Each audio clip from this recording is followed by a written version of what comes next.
Good evening, everyone. Thank you for coming to tonight's program.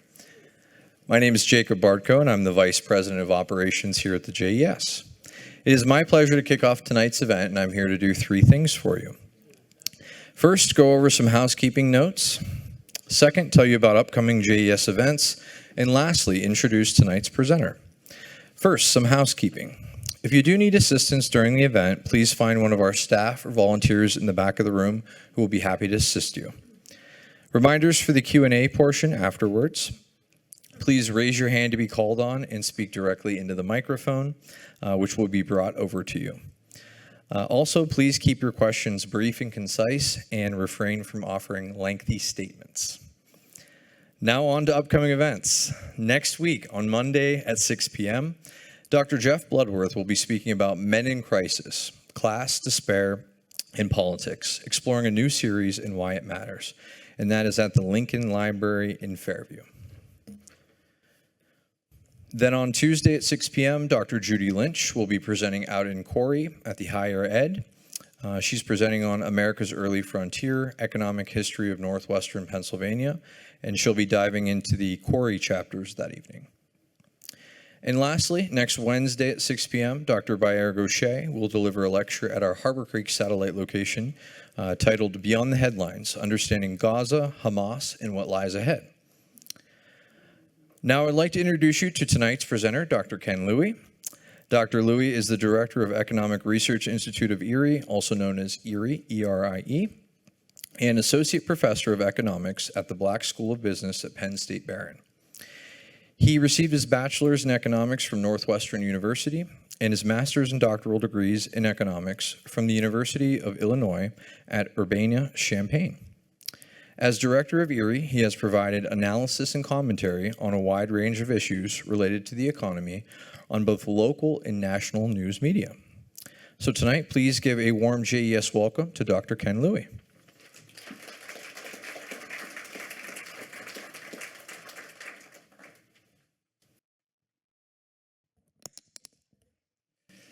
Thanks very much, Jake, for that very, very nice introduction. Thanks also to Jake and Ben for inviting me to speak tonight. They and their colleagues here at the Jefferson, I think, do a very outstanding job in promoting understanding in our community, so I commend them for that. But above all, I want to thank each and every one of you for taking the time to come out tonight and hear me speak, so I really appreciate that. And I hope my discussion tonight will be helpful to you to understand an important and timely issue that is among us today. So I'm going to be talking about tariffs that are looming on the horizon, as you can see. You are welcome to ask questions, hopefully at the end, but if I'm not clear at any time during the presentation, please feel free to interrupt. I should also add that in 1 hour or less, it's necessarily going to be quite compact and brief. But at the end of my slides, you'll see my contact information, so you're welcome to connect with me if you have additional questions or would like to discuss any of the things that I've spoken about today further. So with that, let me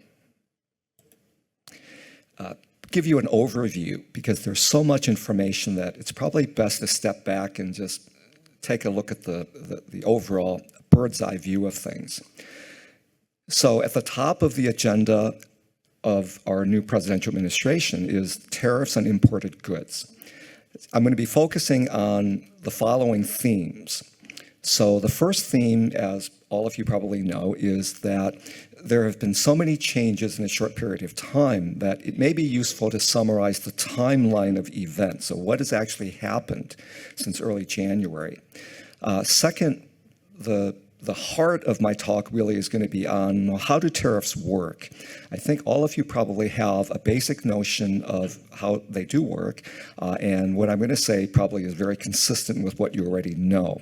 But there are some technical details that I will add to it based on long-standing economic research and based on the methodology that economists employ to understand phenomena in the real world.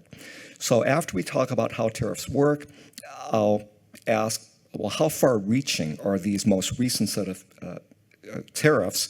How far-reaching are they? What are they going to be like, months from now, years from now? As you'll see, the main answer is we don't know yet. It's too early.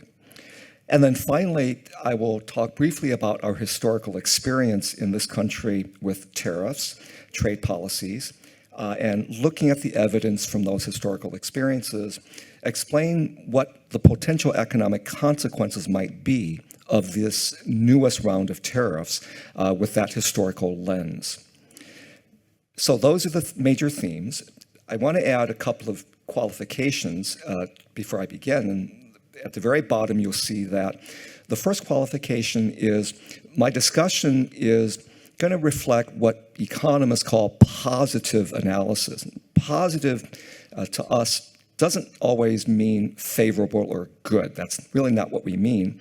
In economics, positive analysis refers to an objective analysis of what's happening, independent from personal subjective value judgments. This is what we teach our students because economics blends with so many other political and cultural and institutional forces that often it's hard to separate what is positive, that is objective, versus what is based on opinion. At the Economic Research Institute of Erie, we pride ourselves in the fact that we are a nonpartisan research institute. So what we do, all the analysis that we provide and we disseminate to the community is based on objective scholarly work, free from any partisan bias. And we hope to always maintain that tradition. The opposite, and it's based on economic theory and the findings that researchers have done throughout many, many years of important work. The opposite of positive analysis is what we call normative analysis. Normative is when we try to make statements that reflect our personal subjective value judgments, what we think should be. And so, again, it's not always easy to separate the two, but I will do my best this evening to focus on the positive side of things. The second qualification at the very bottom is something you all already know, which is things are changing literally on a daily basis, if not an hourly basis. So there's still a lot of uncertainty. So what I have to say tonight may be already obsolete by tomorrow.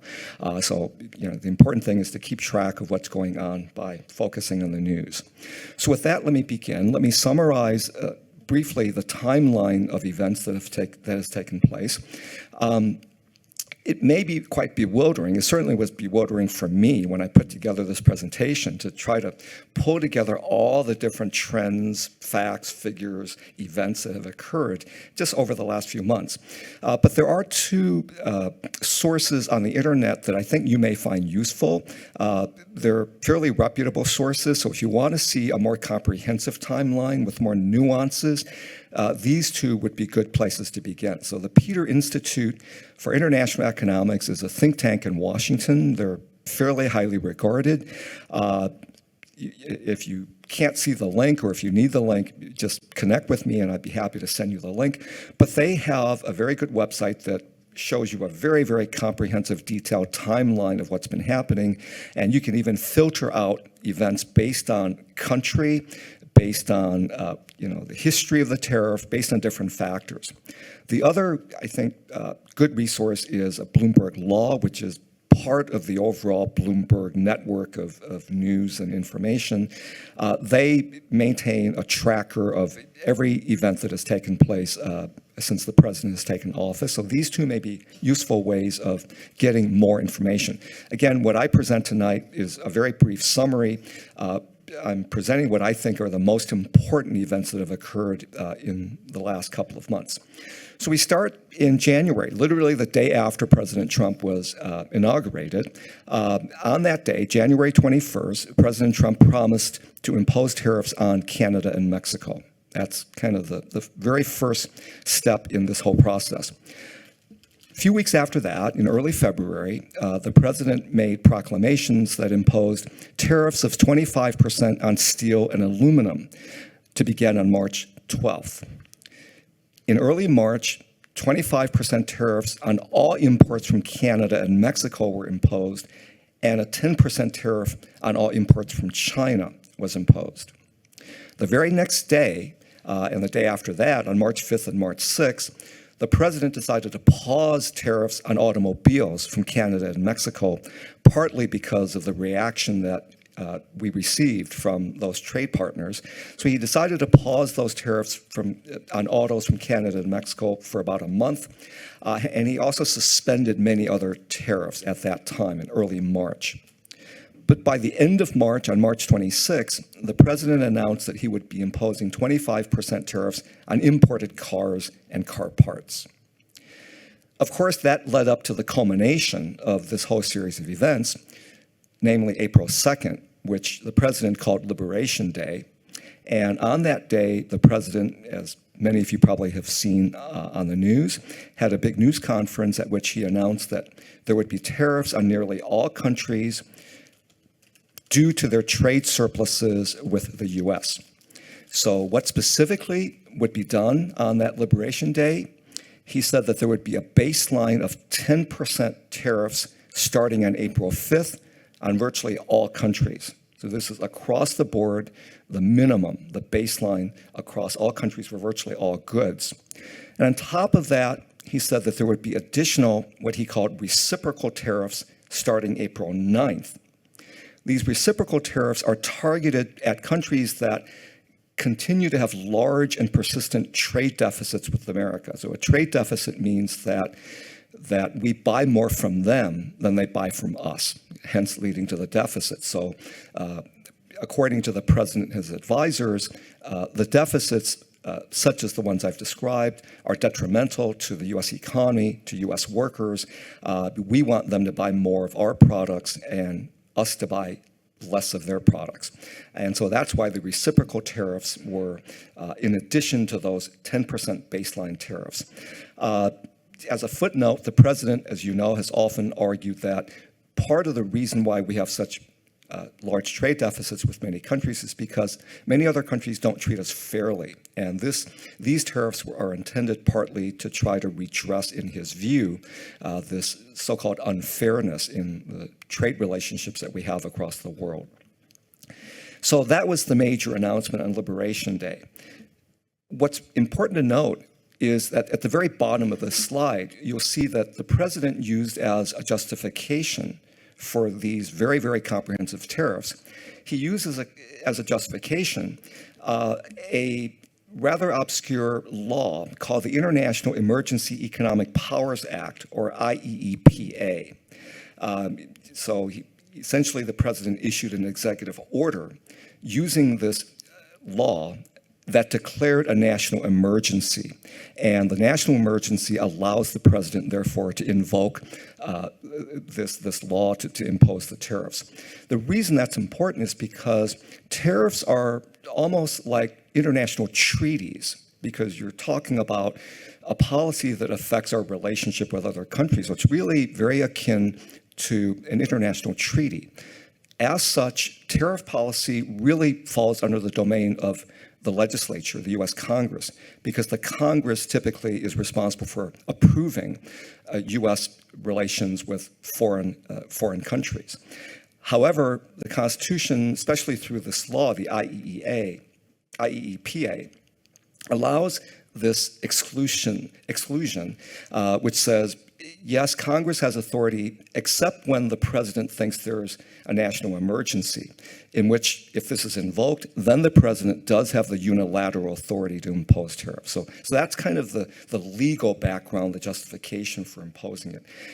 It's still very contentious. It's up for debate. You may have read in the news that some individuals in Congress have tried, and they may continue to try, to challenge this authority by the president by requiring him to demonstrate that we really are in an emergency situation, and perhaps also put a sort of a timeline on it so that after 90 days, if there isn't a real emergency, then really the tariffs have to be lifted. So it's still an ongoing debate.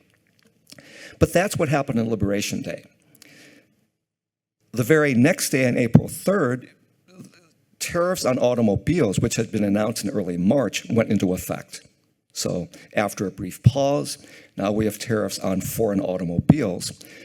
But the president did delay tariffs on automobile parts, and that's still ongoing.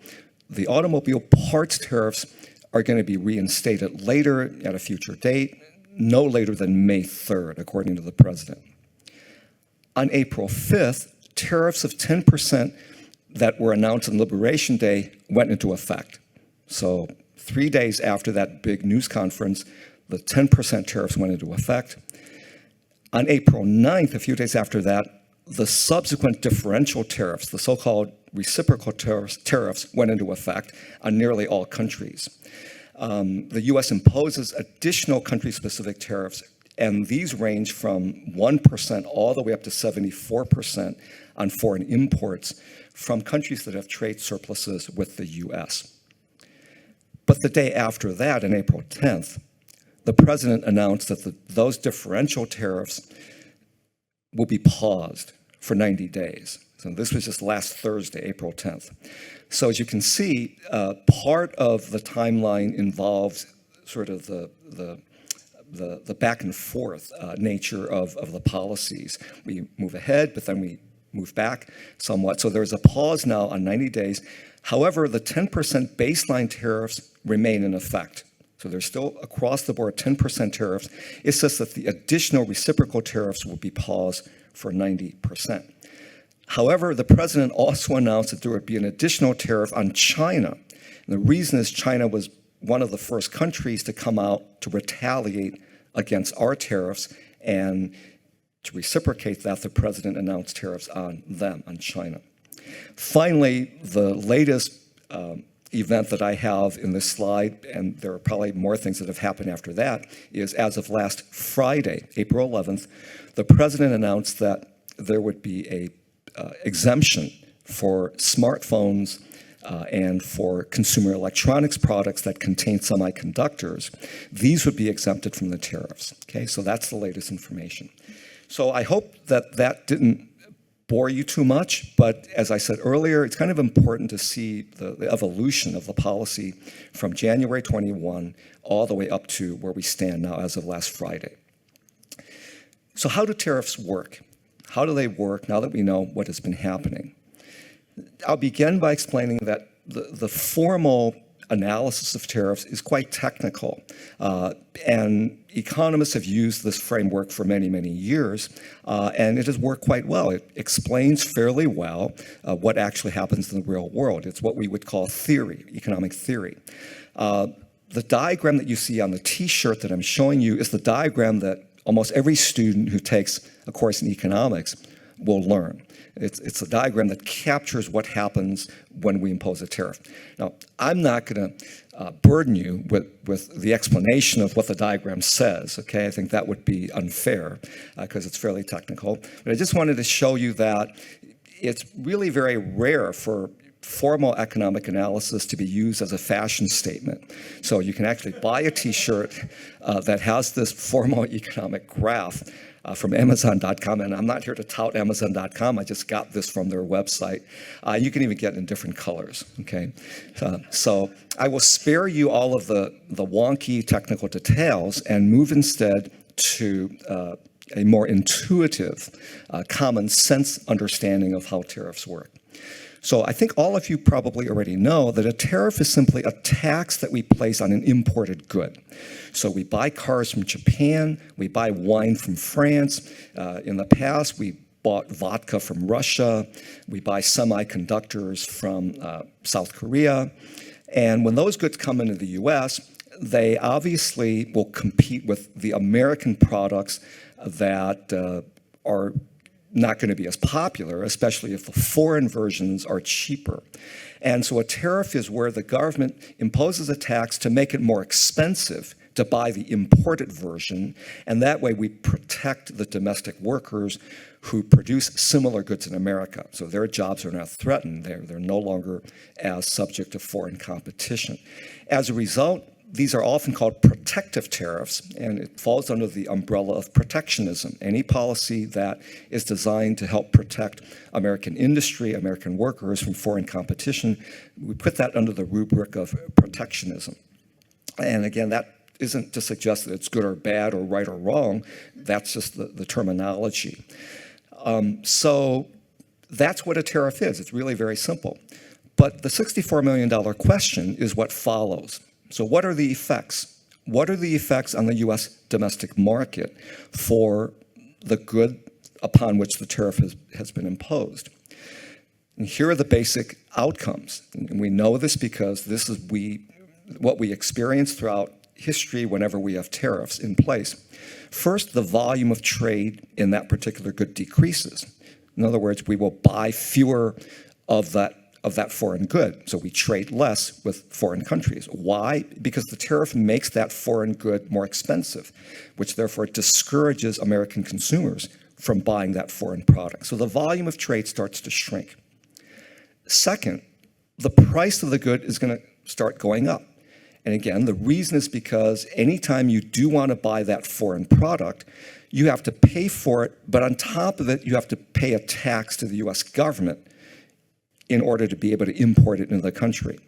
So in addition to shrinking the volume of trade, it raises the price of the good. And by the way, when the price of the foreign good goes up, it also causes the price of the domestic version of that good to go up as well. And this is why it's a protectionist policy. The reason is that domestic producers will see that if consumers buy the foreign version, it's now more expensive due to the tax. Therefore, that often is used as a justification to raise the domestic prices of the domestic version of that product. So the result is that the price of that good starts to go up. Both the foreign version and the domestic version, the price will go up. And once again, it's a way to protect domestic producers from that foreign competition. Perhaps the most contentious and perhaps misunderstood outcome of tariffs is the third outcome that I'm going to describe, which is the US government is going to collect tariff revenue, obviously, right? Because every time you import this product, you're going to have to pay a tax to the government. So the US Treasury is going to collect money, tariff revenue. But the reason this is contentious is the related question becomes, where does that money actually come from? Who actually pays that tariff? It's unambiguous that the government will collect revenue. There's no dispute over that. We will collect billions of dollars in tariff revenue. That's not up for debate at all. What's questionable and up for much discussion is, well, where does that money come from? Who actually is paying it? And it turns out that if you use formal economic theory and logic to analyze it, here are the potential economic participants who will end up paying the tariff.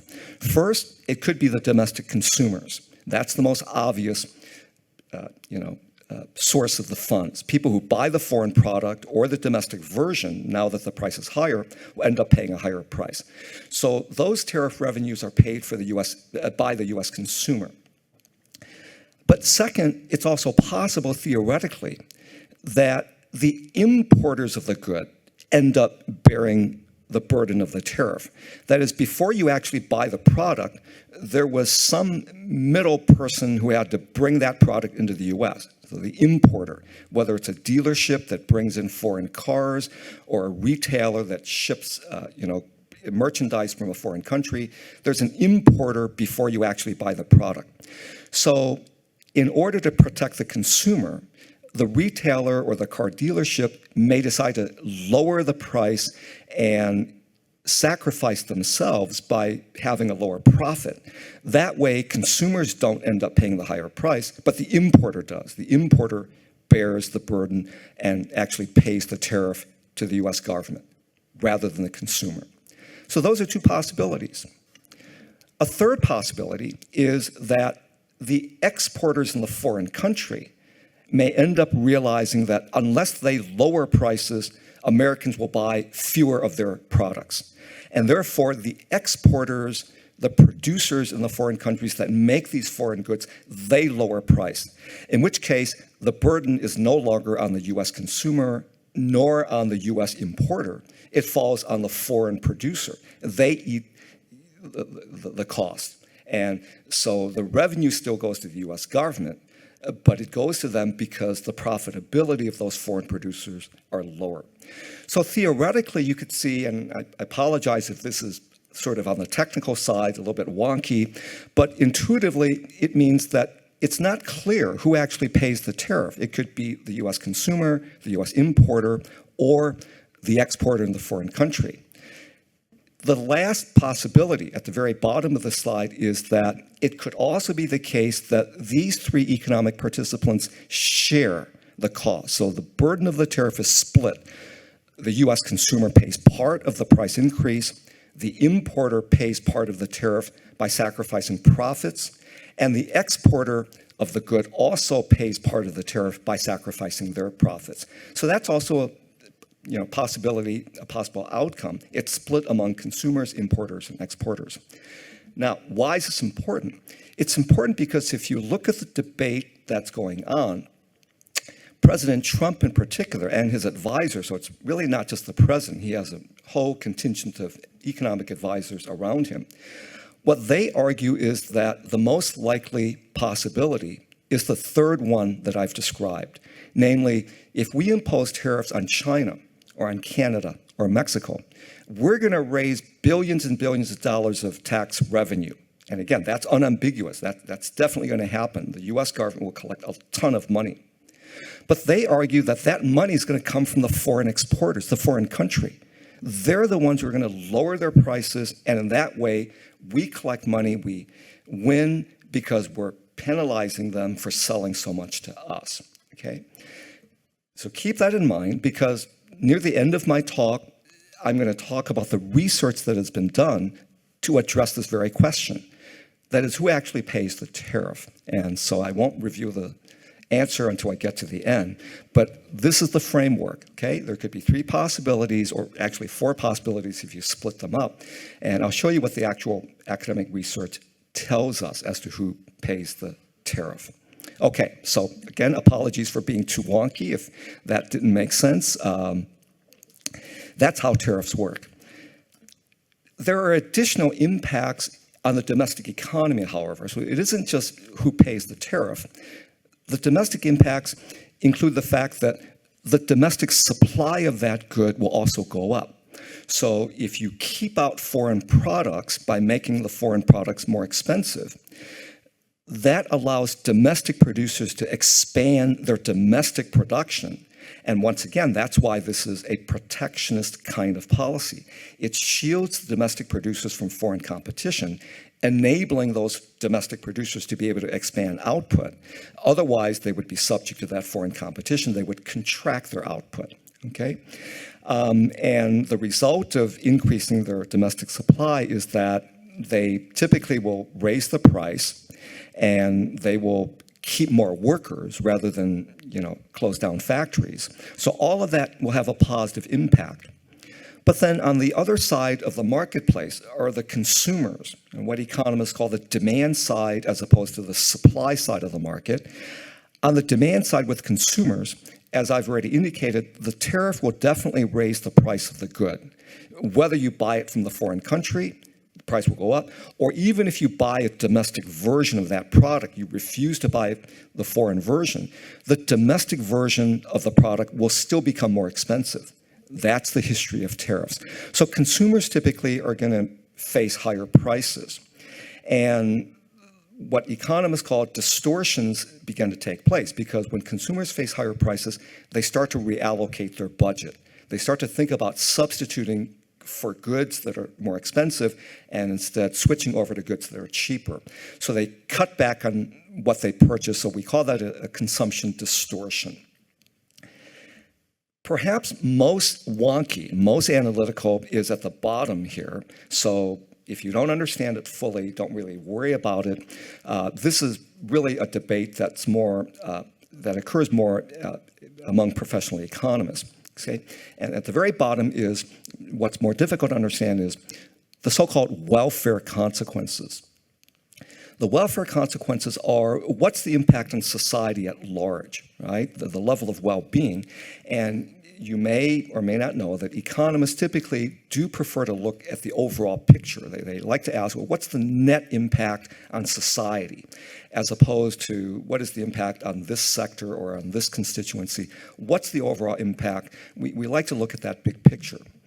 And so if you ask that broad question of what are the welfare consequences, the first two that I've highlighted in blue are the ones that I've already described. So first, there's a transfer of income, as it were, from consumers to producers in the US. The transfer of income comes because consumers end up paying higher prices, but producers charge those higher prices, so they reap those rewards. But the key to understanding this is that that's not a net loss to society. I mean, that's a normative judgment. Whether you think consumers should pay, whether producers should benefit, that's a normative, subjective opinion. The positive aspect is that there's definitely this redistribution. In fact, we call it the redistribution effect. It's a transfer of value or income from US consumers to US producers of that good. And then the second thing I've already explained is that the US government collects a ton of revenue, right? And so that's clear. But that also is not a net loss to society. It's another redistribution. Consumers pay higher prices, but those higher prices go to the government in the form of revenues. So these first two outcomes in blue do not represent net losses to the US economy. Unfortunately, the last two outcomes highlighted in red are things that economists are more concerned about. And these are distortions in domestic production and distortions in domestic consumption. So on the production side, distortions mean that there could be many cases where a country could actually buy a product more cheaply from a foreign country because the foreign country is able to produce it more efficiently and therefore is able to offer that lower price. In formal economics, we call it comparative advantage. That's no different, by the way, from individual economic activity. So when we take our cars to the mechanic, it's because the mechanic knows more than we do how to service the car. If we are sick and we see a medical provider, it's because the medical provider has more expertise. So at the individual level, we operate on this principle of comparative advantage. We do what we are best at doing. It's no different at the national and international levels, so that countries produce what they're good at, right? Brazil, Colombia, Guatemala, they produce a lot of coffee. We can't because we don't have the climatic conditions to do so. So that if you impose tariffs, you change the decisions by domestic producers such that, for instance, even less efficient producers will produce more of a good, while there are more efficient producers elsewhere that can produce the same good at lower cost. Now, that's not to say that's always the case, by the way, and I'll get to that near the end as well. There could be cases where there's artificial comparative advantage, kind of like somebody pretending to be a doctor, right? So it's not universally true, but there are many cases. In fact, the foundation of the global economy is really this. The heart of the global economy, all of the trade that we see fundamentally rests on this principle that we let countries do what they do best, okay? So that if we distort production through tariffs, the losses because of that production inefficiency are what economists call debt weight losses. Debt weight losses are unfortunate because they are losses unlike the ones in blue that do not go to anybody else. They are not redistributed. They're simply lost for good. It's because we use up resources that otherwise could have been used for other things. So you might call it an opportunity cost. We can no longer use that money to provide better medical care or better schools or better infrastructure because we've used it up to expand this particular industry that's getting the protection from the tariff. So that's a debt weight loss. On the consumption side, a similar thing happens. Consumers ordinarily, and we all know this, budget their expenditures very carefully. They decide how much to allocate to different goods and services that they buy based on need, based on want, and so forth. But tariffs distort those decisions because when prices are raised, then consumers all of a sudden have to adjust. And typically, the higher price due to the tariff causes consumers not only to pay the higher price, but they suffer a reduction in the quantity that they're able to buy due to the higher price. So the loss in consumer value due to those distortions in consumption decisions, those also represent what we call a debt weight loss. I mean, again, a debt weight loss is something that represents value or income that's gone and nobody else in the society recaptures it. It's not redistributed like the ones in blue, where consumers lose but producers gain, or consumers lose and the government gains. Those are not net losses. Economists are more concerned about the latter two, the last two. Those are more serious because they're debt weight. They're not redistributed. Again, apologies for being somewhat on the wonky side. Let me briefly expand on what I said earlier about the justification for this recent round of tariffs. What's the legal authority? As I've alluded to earlier, really, according to the Constitution, tariffs are almost akin to international treaties, so they fall under the purview of the U.S. Congress, the legislature. The Congress has to authorize a treaty with another country. Okay, tariffs are somewhat like that. But there is a provision that I've referred to called the IEEPA in 1977. And believe it or not, that 1977 law springs from an even older law that dates back over 100 years ago in 1917 called the Trading with the Enemy Act, okay? And I'll spare you all the details. You can sort of look it up on the internet. You'll probably find lots of information about it. But what this does, as you see in the last bullet point here, is that these laws, both the very old law in 1917 and the more modern version, they provide the president with pretty broad authority to regulate a variety of economic transactions, including the imposition of tariffs, following a declaration of national emergency. And so that's what President Trump basically has been using to invoke or to impose the tariffs. So the next thing is, how far-reaching are the tariffs? How far-reaching are they likely to be? Remember, we don't know right now because things are changing literally by the day. So what I have to say really is based on what we know up to like the end of last week. Okay. So how sweeping are they? Well, remember, one of the major goals of President Trump and his staff is to reduce the so-called trade deficits at the bilateral level. So if a country sells more to us than we sell to them, resulting in a trade deficit, we impose a tariff to keep out their goods that they try to sell to us. We want to reduce that trade deficit. Now, there are other related goals of the policy as well. So as I alluded to before, other goals might be, just notice I misspelled related there, so I left out the A. But so a related goal would be to bring back manufacturing jobs to the U.S., to raise revenue for the U.S. government. In fact, President Trump sometimes has fancied the idea of perhaps eliminating our income tax because he believes we would be able to collect so much tariff revenue that we could replace the income tax with tariff revenue. And then finally, a third possible goal is to use these tariffs as a leverage in negotiating with foreign countries. So I'm sure you've read all about that. But let me focus on the primary goal, I think, in the president's mind, which is to reduce or eliminate these bilateral trade deficits. So if that's the overarching goal, I show you here data from 2024, just last year, the most recent data that we have, that shows you the top countries that have the highest trade deficits with the U.S., okay? So you probably can't see all the numbers. I'll just read off a few of the top ones. China has the biggest bilateral deficit with us. As of last year, China's trade deficit with America was just under $300 billion, about $295 billion. So that's the biggest trade deficit. Mexico was the second biggest trade deficit. Mexico had a trade deficit with America of over $170 billion. And you see the point all the way down the list. Canada, our other major trading partner, further down near the middle, has a trade deficit of about $64 billion with the U.S., okay?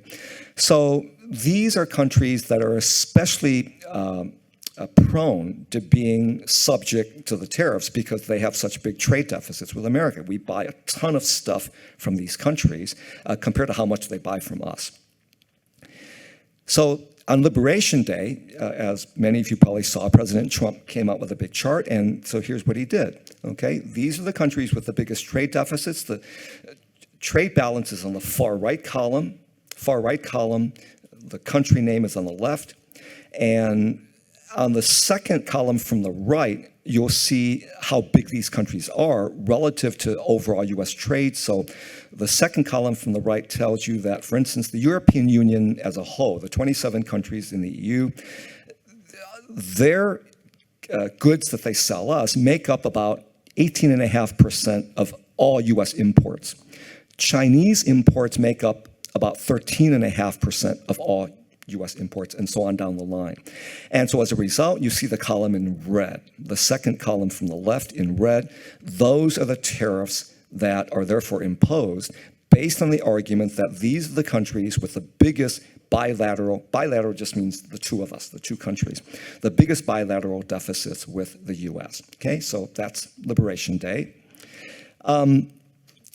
Remember, the tariffs involve two components. The one component is that 10% sort of baseline tariff, but President Trump also wants to add on top of that these so-called reciprocal tariffs on top of the 10%. So in combination, it adds up to a fairly high rate of taxation. And again, the argument is it's because we think President Trump's argument, we think they're trading unfairly with us. We want to cut back this degree of trade that is not fair. Now, President Trump did make one concession. What he said was, if you calculate the tariff, I'll cut it in half. So if, according to the formulas that we use, the tariff rate should be 20%, I'll give the country a break. I'll cut it in half. I'll charge them 10%, not 20%. If the tariff, according to the formula calculations, are 10%, I'll only charge them 5%, right? So he basically divided everything in half. And at the press conference, you may have missed that, but it was a subtle point he made, which is kind of a concession to show a goodwill towards countries. So we're going to impose these on you, but let me make it a little bit more palatable. I'll cut it in half, okay? So that's where we stand. Perhaps the most famous, or depending on your perspective, infamous part of all of this all of these happenings, is the so-called tariff formula at the very bottom of this slide. And again, I'm sorry to apologize so often, but all of this stuff is quite technical, so please pardon my being a little bit wonky. I'm sure you've seen this equation. It's really actually not that hard to understand. That's why I decided to include it. I debated in my mind whether to include this in a public lecture, but it's really not that hard to understand. So this is the tariff formula that apparently was used by the president and his senior advisors to determine exactly what the tariff rate should be. So I showed you this on the previous slide. Where do these numbers come from? How come we're going to impose an 84% tariff on China, but only a 24% tariff on Japan? Where do those numbers come from? Well, it comes from this formula at the bottom of the page. If you go back to a couple of weeks ago, April 2nd, Liberation Day, you probably noticed back then that the news media was abuzz about how there was no information on where the numbers came from. Why is it so high for certain countries, much lower for other countries? How do they determine it?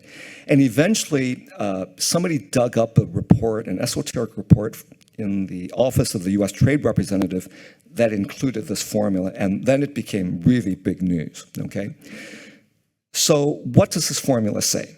Again, please tune out if I bore you, so it's not going to change what I'm going to say next. This is just a way to understand where those numbers come from, where these tariffs numbers come from. So what the president's staff did was, on the left-hand side of this equation is a symbol that says the tariff rate. How much should the tariff rate be? Specifically, how much should it go up by, okay? On the right-hand side, if you look at the top part, what we call the numerator, it's very simple. It's the difference between exports, which we call X, and imports, which we call M. So fundamentally, if you ignore the bottom part for a second, the president is saying, and his senior staff are saying, that the tariff that we impose on the left-hand side, the rate of tariff, is just going to depend on the size of the trade deficit. the difference between what we export to the country and what we import from them, right? What I've explained as the trade deficit. So if we import a lot from a country, for instance, so that the imports are very big, therefore the denominator is going to be a big number because we're buying so much for a foreign country, because the right-hand side is so big, that causes the left-hand side to be very big, so the tariff rate goes up as the trade deficit gets bigger, okay? So that's really basically all you need to understand. Now, the additional nuance is that what they did is they divided it by the amount of import. So in the bottom part in the far right, you'll see M again, but all that says is they took the trade deficit as a percentage of our imports from that country. Right? So what is the trade deficit divided by how much we import? So it's just a percentage of our total imports with that country. So that's not controversial at all. What is controversial, and this is partly why I decided to include this in my talk, even though it's a little bit on the wonky side, is that there are two extra terms on the bottom of this formula, if you look at it very carefully. And those two terms are just Greek letters. I'm going to explain what they mean intuitively. The two terms in the bottom, on the left-hand side of the bottom part of that formula, reflect two things that happen when we impose tariffs. One thing that happens is if we impose tariffs that cause prices to go up, how sensitive are consumers to that price increase? If consumers are very sensitive, they will cut back their purchases due to the higher price because of the tariff. So economists call this the elasticity, or the degree of responsiveness. That's one component, that's one of those letters there. But the second letter refers to what we call the pass-through, which is when we impose a tariff, how much does the domestic price go up? So how much are those tariffs going to pass through to consumers in the form of higher domestic prices? So in summary, the two additional elements that are somewhat obscure in the bottom of the formula are how responsive are consumers when prices go up, and second, how much do producers pass along to consumers in terms of raising the price when there's a tariff? The controversy centers around this. What the president and his staff did was to assume fairly low values of these two parameters on the bottom. That is to say, the president and staff assumed that when we impose tariffs, consumers will not react very much. They'll go on pretty much doing what they did before. So the degree of responsiveness is very low. For the second parameter, they also assume that the pass-through is also very low. So in other words, when domestic producers have tariffs, they don't really pass along those price increases to the US consumers, okay? If those two parameters on the bottom of the formula are very small, if you remember your high school algebra, because those two numbers are on the bottom of the denominator, the fact that they're small will inflate the tariff rate. It makes the number on the left-hand side bigger. In fact, when we look at studies of those two parameters, it's really the opposite. Consumers are much more sensitive than assumed by the president, and the pass-through rate is almost 100%. The evidence is it's about 95%.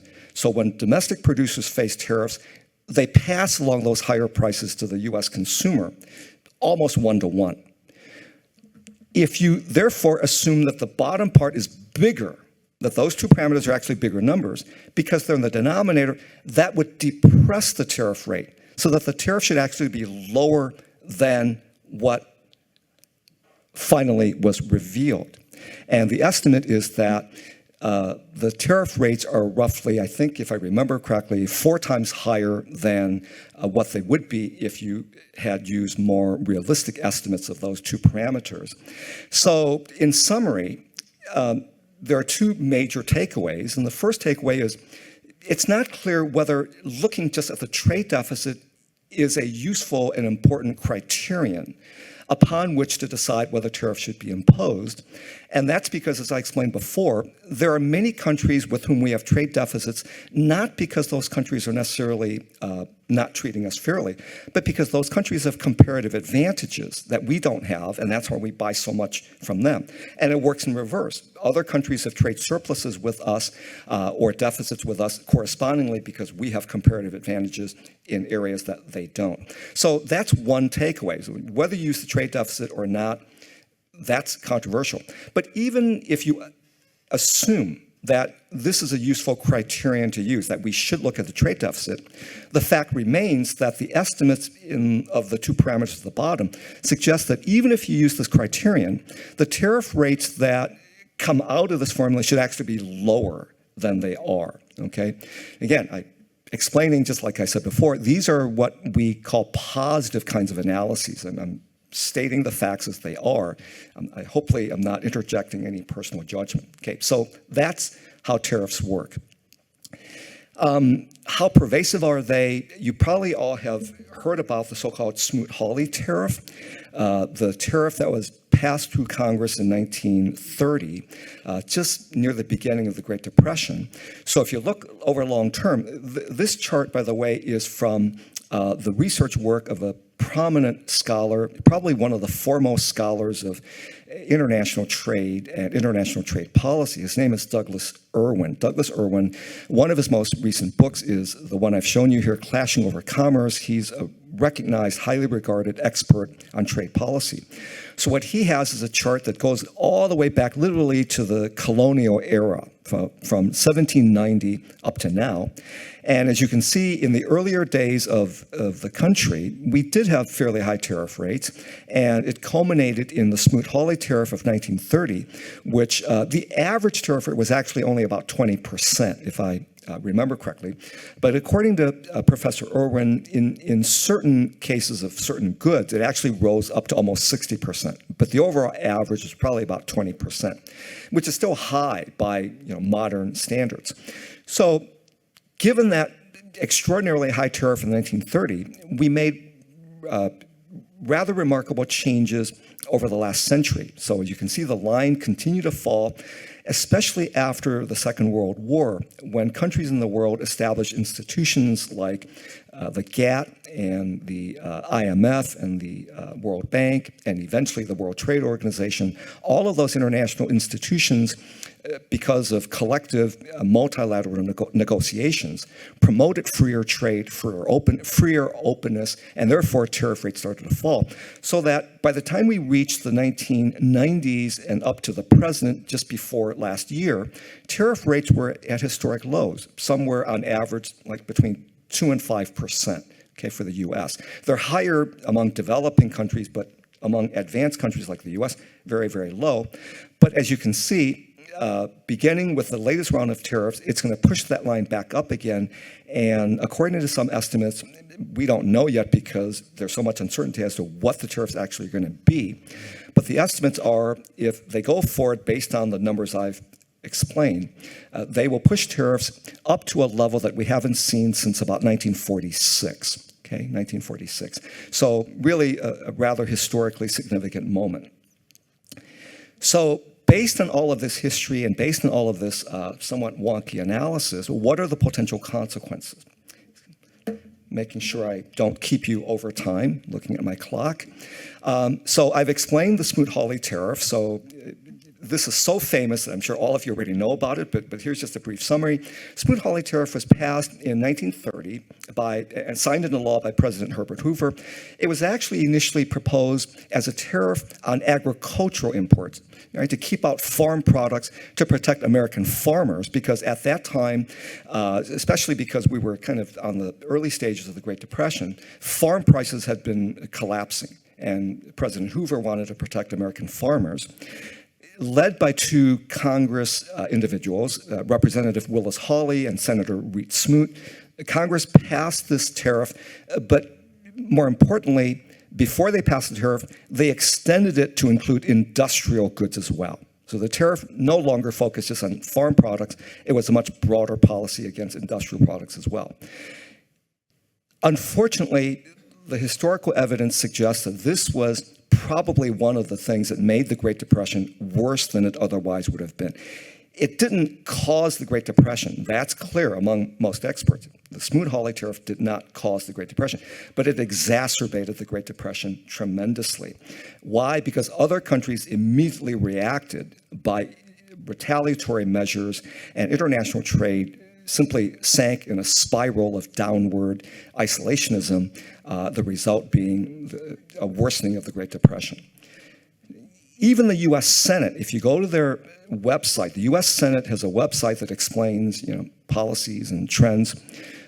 According to the Senate website, and I'm quoting, "The Smoot-Hawley tariff is deemed to be among the most catastrophic acts in congressional history." Okay, and I credit Professor Jeremy Siegel from the University of Pennsylvania. I didn't realize this, but I saw him on the news one day, and he quoted this, so I thought, oh, that's interesting. So it's actually from the U.S. Senate website, one of the most catastrophic acts in congressional history because of the negative economic consequences. Oops. Okay, so that's one potential consequence. The second consequence is retaliation, right? And that's exactly what we saw on the Smoot-Hawley tariff. So that's why I say we don't know what will be coming because things are changing. But what we can base our understanding upon is what we've experienced before. And the chances are fairly good that those historical experiences are going to be quite similar to what we can expect going forward if these tariffs are going to be imposed. So retaliation, China immediately announced retaliatory measures. On April 4th, it said China would impose a 34% import tax on products coming from the U.S. The Trump administration then came back and said, well, we're going to fight back again. So they clarified on April 10th and said they would raise the minimum tariff on China to 145%, so over 100%. China shot back on April 11th, the very next day, and said they would raise their tariff from 34% up to 125%. You see, that's exactly what happened after the Smoot-Hawley tariff in 1930.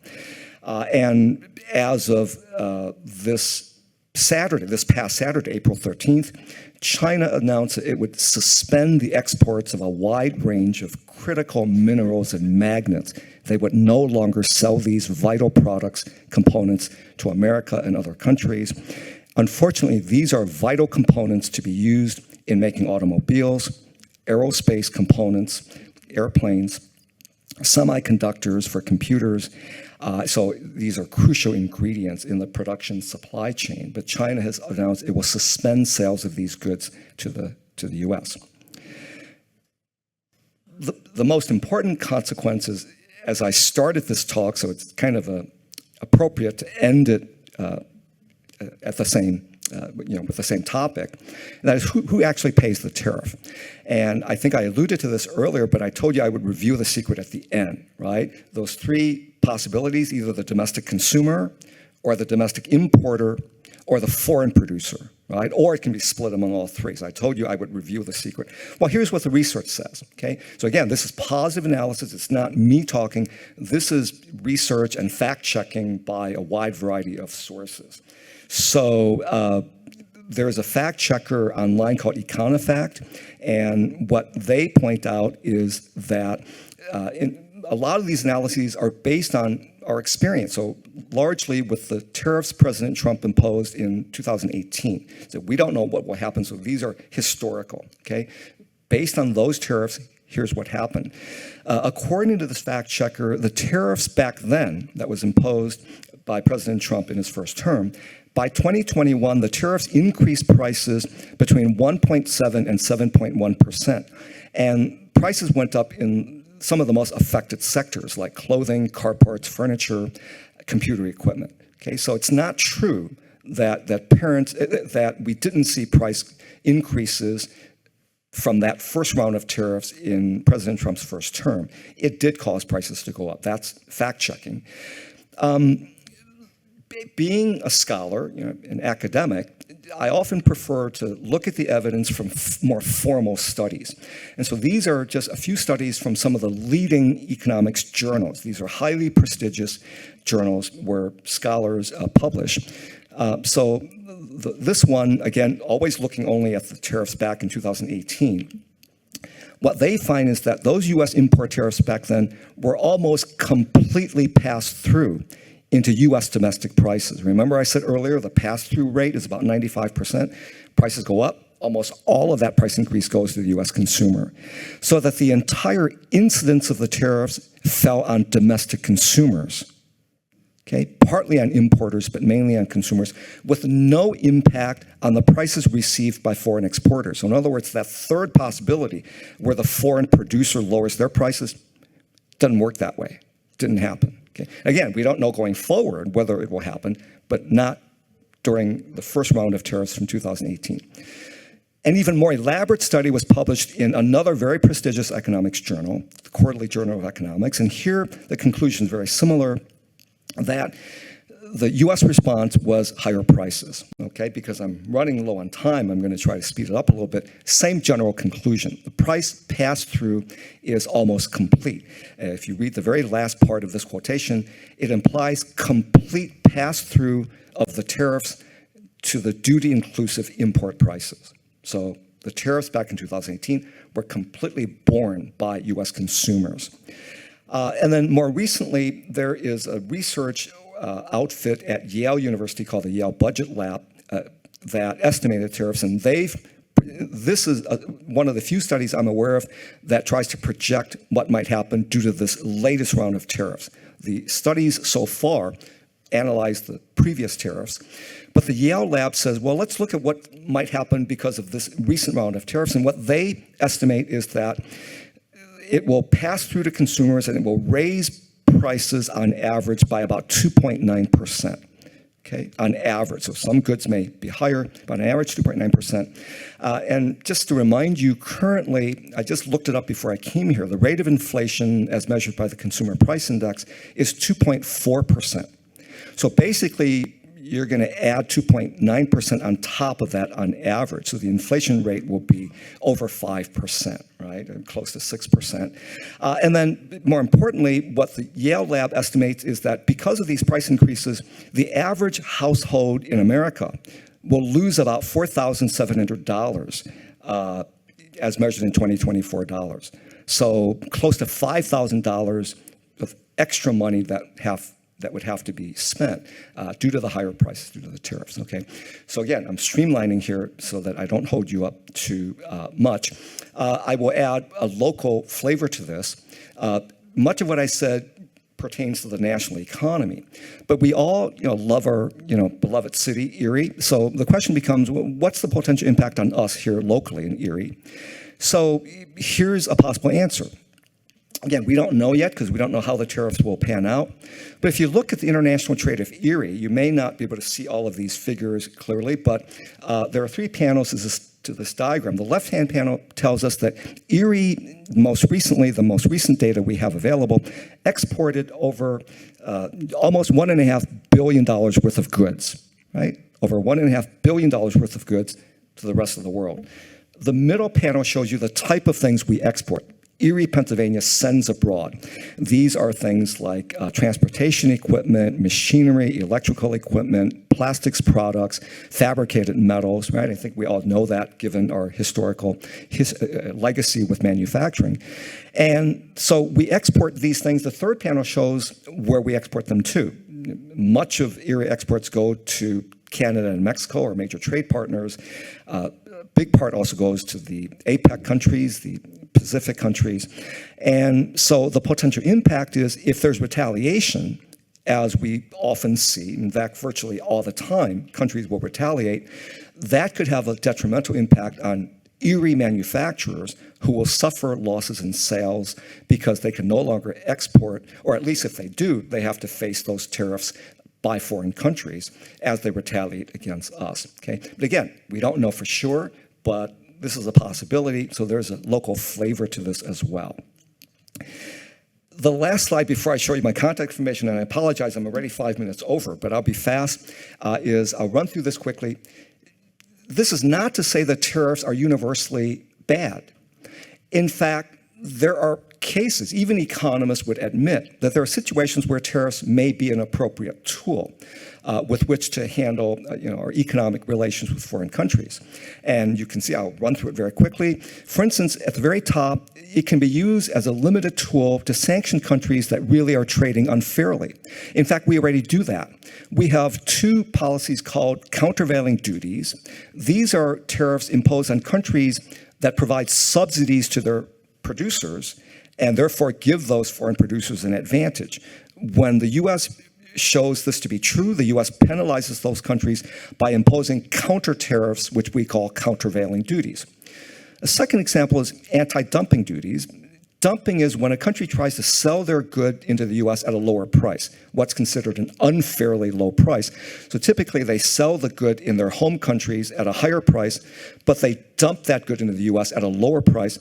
The idea, obviously, is to drive out U.S. competition. So it's a predatory practice, and it's considered unfair. Well, when that's shown to happen, and many times historically it has been shown to be true, then the U.S. counters with what are called anti-dumping duties. Okay, so these are specific examples where tariffs are appropriate to penalize or sanction countries that are deemed and proven to trade unfairly, as opposed to just blanket tariffs simply based on trade deficits, irrespective of whether the trade deficit is really based on comparative advantage or based on unfairness. And then there are other reasons why we might impose tariffs. There's an escape clause that's already built into our trade laws. Escape clause is where the U.S. imposes a tariff when there is a sudden surge in imports, which therefore doesn't allow U.S. producers enough time to adapt to that foreign competition.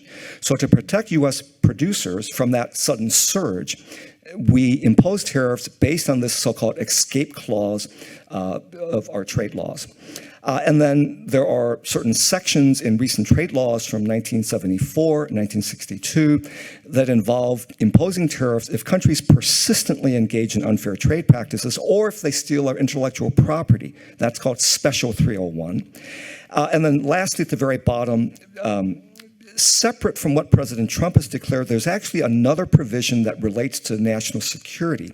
This is based on a Trade Act from 1962, and it's a provision called Section 232, in which the president can declare a national security impact of a foreign product, and the Commerce Department will therefore investigate. If the Commerce Department finds that it's true, that it does pose a national security threat, then we impose tariffs.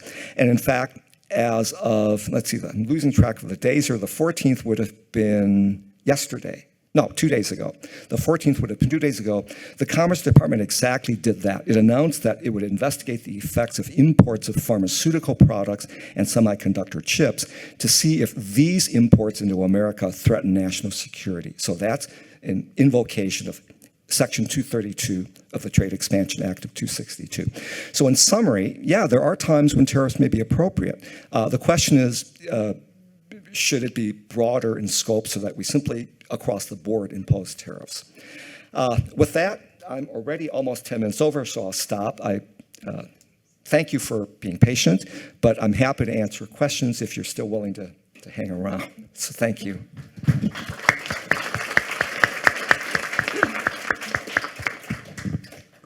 Thank you. Excuse me. Thank you, Dr. Louie. So this country, over the last decades, has been moving from manufacturing to services.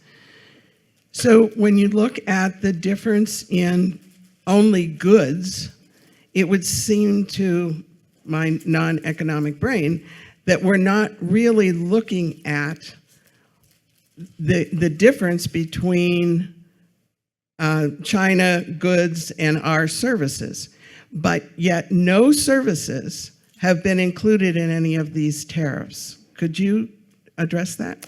That's an excellent point, and you're exactly on target.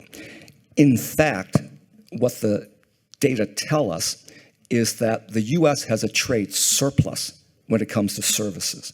We are so technologically advanced that we export so much more in the way of services, whether it's telecommunication services, other information technology services, transportation services, insurance services, transportation services, you name it. We actually have a trade surplus in services as opposed to the trade deficits in goods. So that was one of the things I also debated as to whether to include, but since I only had an hour, I'm afraid I had to sort of keep that part out. But yeah, I'm glad you brought it up. That's absolutely right. Given our transition to a more service-oriented economy, we actually are doing what we do best, which is to sell these services, many of which relate to high tech, to the rest of the world.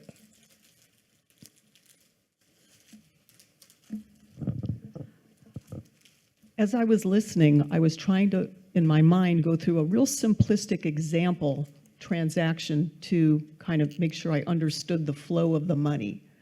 And particularly, I've always been skeptical of the claims about how much revenue was going to come into the government from the tariffs.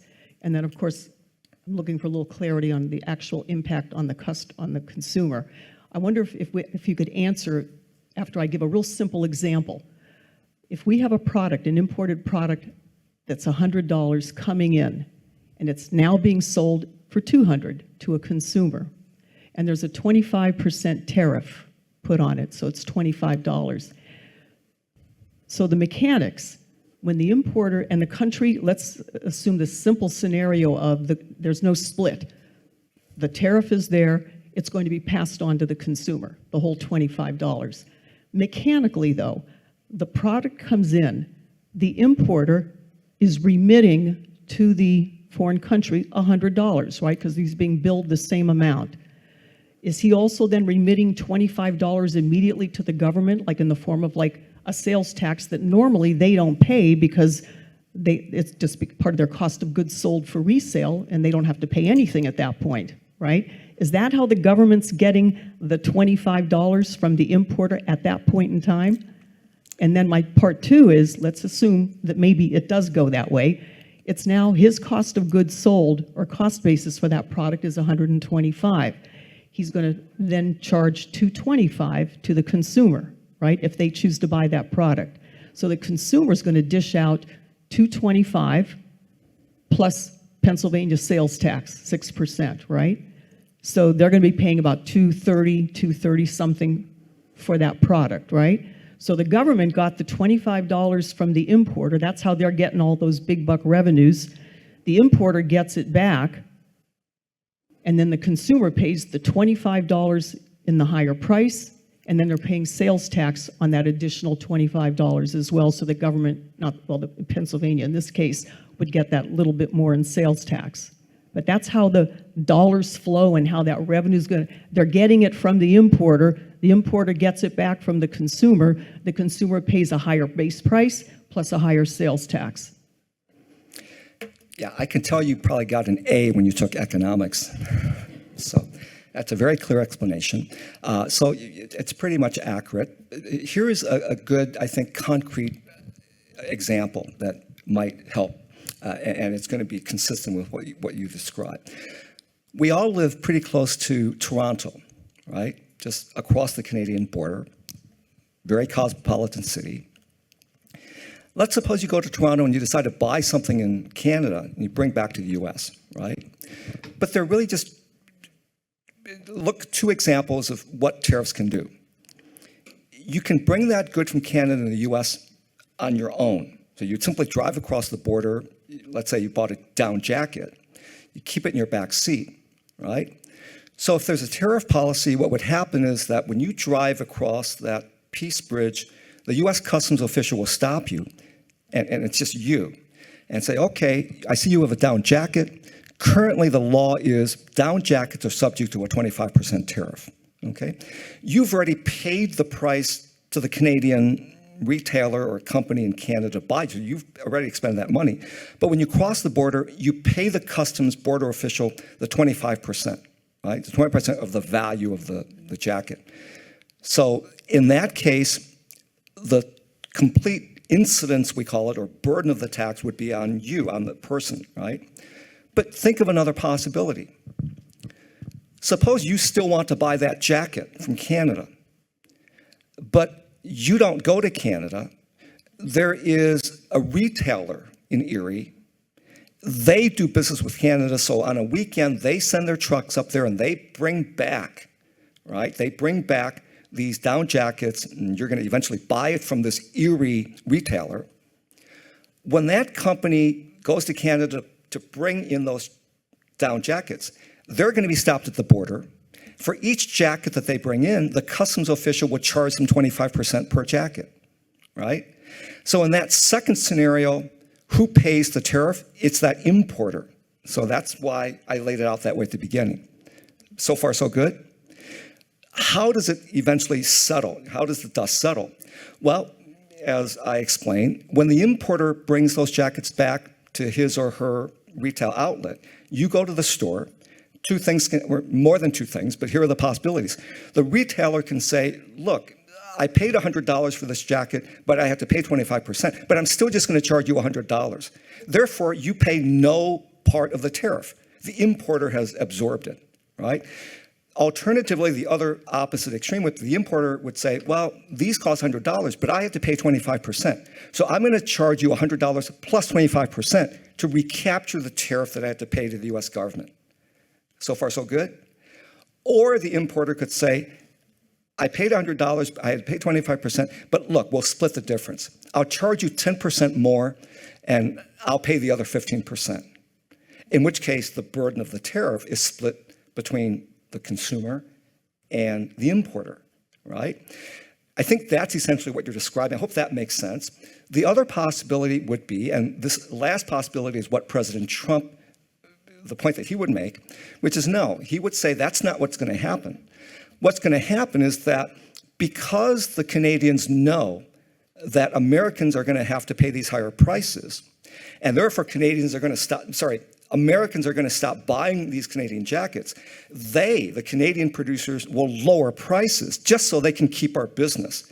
And so when they lower their prices, we are essentially benefiting, and the money really comes to the US government, the tariff revenue, not from the consumer, not from the US importer, but from the foreign producers. How are they paying? And this is the most important part. They're not paying tariff revenue to the US government by writing us a check. They are paying indirectly by having to sacrifice profits through those lower prices. That's the third possibility, the exporter. Does that make sense?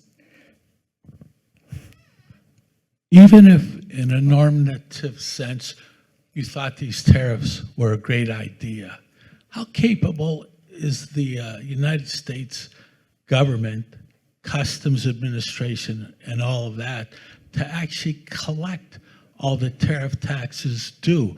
Or is there a potential for an increase in black markets, fraud, and price gouging in this Trump tariff scenario that we're facing?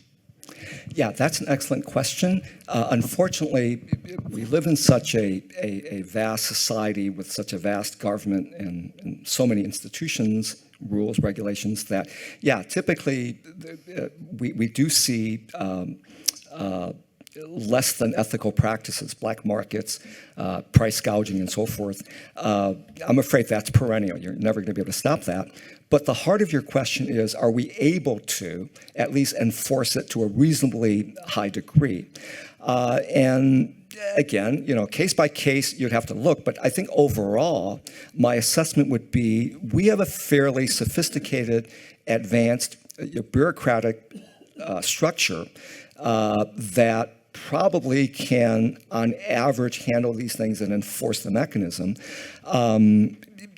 Partly because when it comes to tariffs, by the way, unlike other regulations, it's fairly easy to enforce. For instance, all you need to do is to position border guards. Now, the question is, will we want to spend the money to build those border posts? But assuming you're going to put up those border posts, it's very easy to collect money. Anytime people cross the border, you inspect them to see if they've brought in foreign goods. If they do, you look up the manual to see how much they owe in the form of tariffs according to the tariff schedule. So it's fairly easy, and that's why I think it's not hard to enforce. In fact, related to that point is that historically, that is why most less developed countries rely on tariffs to a much greater extent than advanced countries like America. It's because those countries don't have a sophisticated income tax mechanism to collect revenue, and therefore the best and easiest way for them to get revenue for the government is to station border guards and collect revenue through taxation that way. Yeah.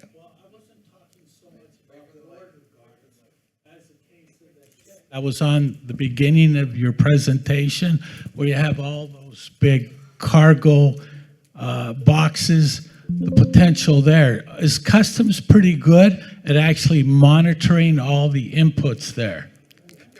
Sure. So at that broader aggregate level, again, I'm not an expert in the logistics part of it, but given what I know about U.S. government institutions, on the whole, we probably have the capability. But that's not to say that there are going to be things that slip by, because as you kind of described, look at how difficult it would be to examine each and every one of these containers. Right? It's going to be impossible.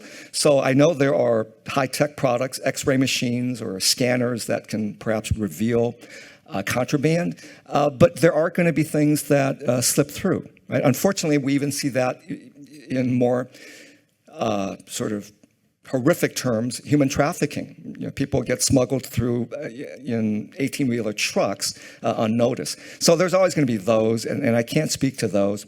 But I'm only talking about overall. We have one of the most sophisticated administrative systems, in my opinion. Not to say that it's always perfect. And of course, in recent times, we know that the trend is to try to stamp out the inefficient parts of our system. But that's not to say that overall our system is so lacking in efficiency that we can't do anything. I'm pretty optimistic that we can enforce it, again, on average overall. Oh, sorry.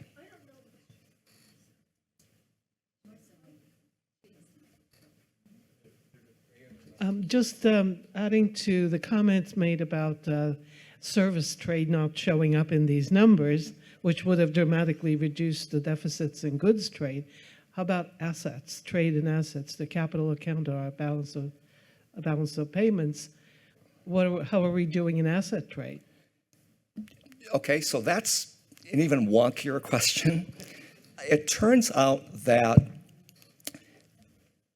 we focus on trade in goods and trade in services. The capital account is actually just the mirror image of that. So that if you focus on goods and services, then it's less necessary to look at the capital account for the following reason. Okay, and this may alarm all of you, but this is a really wonky explanation. President Trump is correct along the lines of what I'm going to explain. And that is, if you have a trade deficit, what that essentially means is that you are obtaining loans from foreign countries. So those loans, money coming in from foreign countries, is what shows up in the capital account. That's why I say it's a mirror image. In fact, ignoring some minor nuances, what I teach my students is, if you have a current account deficit, which is going to include goods and services, you'll have a surplus in the capital account, which means money's coming in. So if we have deficits in our trade balance, that means we're borrowing a ton of money. And in concrete terms, the way that manifests itself is as follows. So a country like China, with whom we have this massive trade deficit to the tune of almost $300 billion, what's happening is they sell us all these goods, we send them all this money, and then they use a lot of money to buy U.S. Treasury securities, which support the U.S. government's expenditures, especially to finance our national budget deficit. So it's a recycling of the money. And so it's in that way that the deficit reflects foreign borrowing on our part. And this is the part that President Trump's argument does carry some weight. Because if you have excessive deficits, that means you're relying on this long-term excessive borrowing, and it may not be sustainable. Okay? It may not be sustainable because if foreign countries all of a sudden decide to lend you less or refuse to lend to you, then you're kind of stuck. If you run out of foreign exchange reserves, you end up with a financial crisis where you can't pay for all the things that you've imported because other countries are no longer lending to you to allow you to pay for it. So that's sort of the formal analysis of it. But the qualification of that is when we say the trade deficit implies foreign borrowing, we're talking about the overall trade deficit. What President Trump is arguing, and this is the part that's more controversial, he's not necessarily focusing on the overall trade deficit. He's saying, let's look bilaterally. If one specific country has a trade deficit, we should penalize them, okay, country by country. That's a different argument, okay? The argument I made initially is the entire trade deficit. If you're looking bilaterally, then, as I said earlier, there are many countries with whom we have trade deficits, not because we're being treated unfairly, but because they produce things that we can't produce, right? So one of the famous quotes was from an economist who is a Nobel laureate, Robert Solow. I don't know if you are aware of him, but he used to like to say that he runs a chronic trade deficit with his barber, right? Well, you think that through and you'll understand what it means, okay? He has a chronic trade deficit as barber. Does that make his life any worse? So anyway, there was a question here, I think, and there's one back there. Oh, sorry. How will the changes in the value of the dollar affect all of this? Won't that undo a lot of this? Yeah, that's a good question. The dollar for a long time had been very strong. But over the past few weeks, I think a couple of months, the dollar has actually lost a lot of value. It's been depreciating quite a bit. And that's an even more complicated, more wonky sort of picture to describe because so many factors affect the value of the dollar. But fundamentally, one major factor among all the others is confidence in U.S. economic strength and the economic leadership that the U.S. will provide. So not always, but often, a weakening of the dollar may reflect fundamental forces, but it can also reflect a gradual weakening of confidence or expectations of what the U.S. economy can do in terms of leading the world economy. I don't know for sure. You would have to sort of disentangle all of those effects, but I suspect it may be due to this turmoil of uncertainty and therefore people slightly reducing their degree of confidence in the strength of the U.S. economy going forward. If they sense economic weakness, then here's an exact manifestation of it. If foreign countries see weakness, they will start to slow down their investments in America, right? We do a lot of investment on our own, but we also accept a lot of foreign direct investment. If foreigners no longer have the confidence to invest in America, whether it's setting up production facilities, even though that's what President Trump would like, right? What will happen is they will no longer work in the U.S. market. And basic economic analysis says if people no longer work with you, they're not going to buy the dollar as much, right? The demand for the dollar will fall. And basic economics tells you when the demand for something falls, the price or the value of that something will also fall. So that's one big factor. The loss of confidence means people are getting out of the dollar, and that's pushing down the value of the dollar. Again, not the only thing, but I think in the current environment, maybe a significant factor. So good point.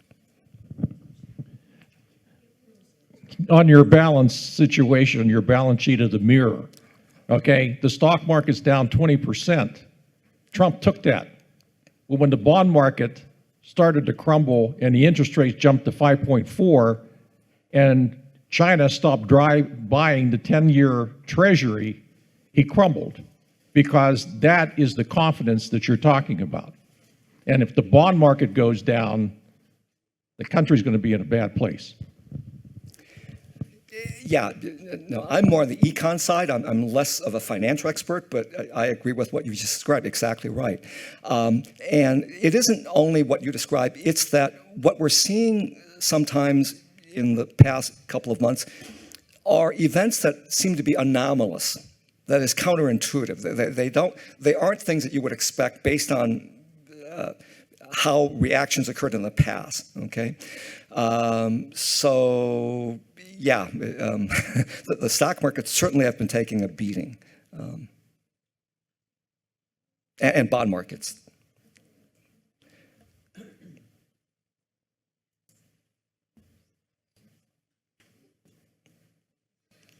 Time for one more question. What happens if all this fails?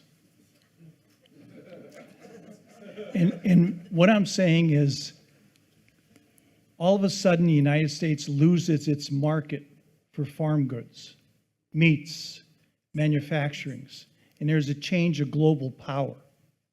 What next?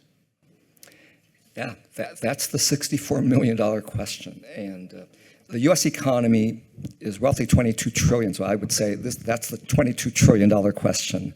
It remains to be seen. I think the uncertainty is worse than the actual policy in the current environment. We just don't know what's going to happen.